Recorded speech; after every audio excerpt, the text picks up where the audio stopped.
Assalamualaikum warahmatullahi wabarakatuh. Apa kabar anak-anak solih dan solihah? Semoga semua selalu dalam keadaan sehat ya. Dan tentunya semua dapat menyimak sirah nabawiyah atau kisah Nabi yang akan Pak Angga bawakan hari ini. Kisah hari ini berjudul Isra Mi'raj dan Janji Setia. Sepulang dari Taif saat musim haji pada tahun ke-10 kenabian, orang-orang Arab mulai berdatangan ke Mekah untuk menunaikan ibadah haji. Dengan cerdas, Rasulullah Shallallahu Alaihi Wasallam memanfaatkan suasana itu untuk menyampaikan dakwah Islam kepada kabilah-kabilah atau suku-suku bangsa Arab lainnya. Beberapa orang menyatakan keislamannya, termasuk Abu Dzar Al-Ghifari.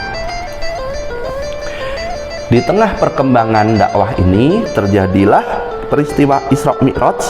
Pada suatu malam Allah Subhanahu wa taala menunjukkan kekuasaannya dengan membawa Rasulullah Shallallahu alaihi wasallam dari Masjidil Haram di Mekah ke Baitul Maqdis di Palestina. Sambil ditemani malaikat Jibril, lalu beliau lanjut naik hingga ke langit ke-7. Kemudian naik lagi ke Sidratul Muntaha dan Baitul Ma'mur. Terakhir beliau naik lagi untuk bertemu Allah Subhanahu wa taala. Salah satu hal yang penting dalam peristiwa Isra Mi'raj adalah turunnya perintah Allah Subhanahu wa taala untuk sholat 5 waktu. Sebelum Isra Mi'raj, Rasulullah Shallallahu alaihi wasallam dan para sahabat melakukan sholat 2 rakaat pada pagi dan sore hari seperti yang dicontohkan Nabi Ibrahim alaihi salam. Tebaklah bagaimana sikap kaum musyrik ketika Rasulullah Shallallahu alaihi wasallam bercerita tentang Isra Mi'raj esok harinya. Ya, mereka mencibir, mengolok-olok dan tidak percaya. Mereka berpikir, bagaimana mungkin seorang bisa pergi hanya dalam 1 malam dari Mekah ke Palestina, padahal jaraknya sangat jauh. Di antara mereka bahkan menantang agar Rasulullah Shallallahu alaihi wasallam menjelaskan dengan rinci bentuk Baitul Maqdis jika memang Rasulullah Shallallahu alaihi wasallam pernah ke sana dan sholat di dalamnya. Allah kemudian menunjukkan bentuk Baitul Maqdis sehingga Rasulullah Shallallahu alaihi wasallam bisa menceritakannya dengan jelas.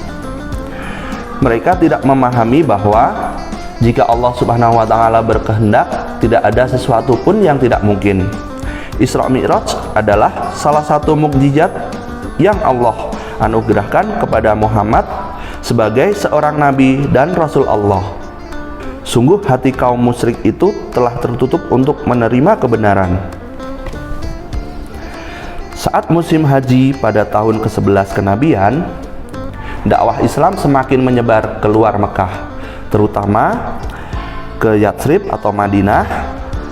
6 orang pemuda Yatsrib menyatakan keislamannya ketika bertemu dengan Rasulullah Shallallahu alaihi wasallam. Mereka selama ini hidup dengan orang-orang Yahudi di Madinah. Apabila terjadi pertentangan sesama mereka, orang Yahudi selalu berkata, "Sekarang akan muncul seorang nabi. Setelah sekian lama tidak ada nabi yang diutus. Kami akan mengikutinya bersama sang nabi itu. Kami akan memerangi kalian." Nah, anak-anak, untuk sementara demikianlah sirah nabawiyah yang dapat Pak Guru bacakan untuk kalian, yang insya Allah akan dilanjutkan oleh Bapak Ibu Guru yang lain di episode berikutnya. Jangan lupa untuk selalu menyaksikannya ya anak-anak, tentunya di channel SD Muhammadiyah Sudagaran. Nah, untuk itu Pak Guru doakan semoga semua kalian selalu dalam keadaan sehat dan tetap bersemangat untuk menjalankan ibadah puasa Ramadan ini. Terima kasih. Wassalamualaikum warahmatullahi wabarakatuh.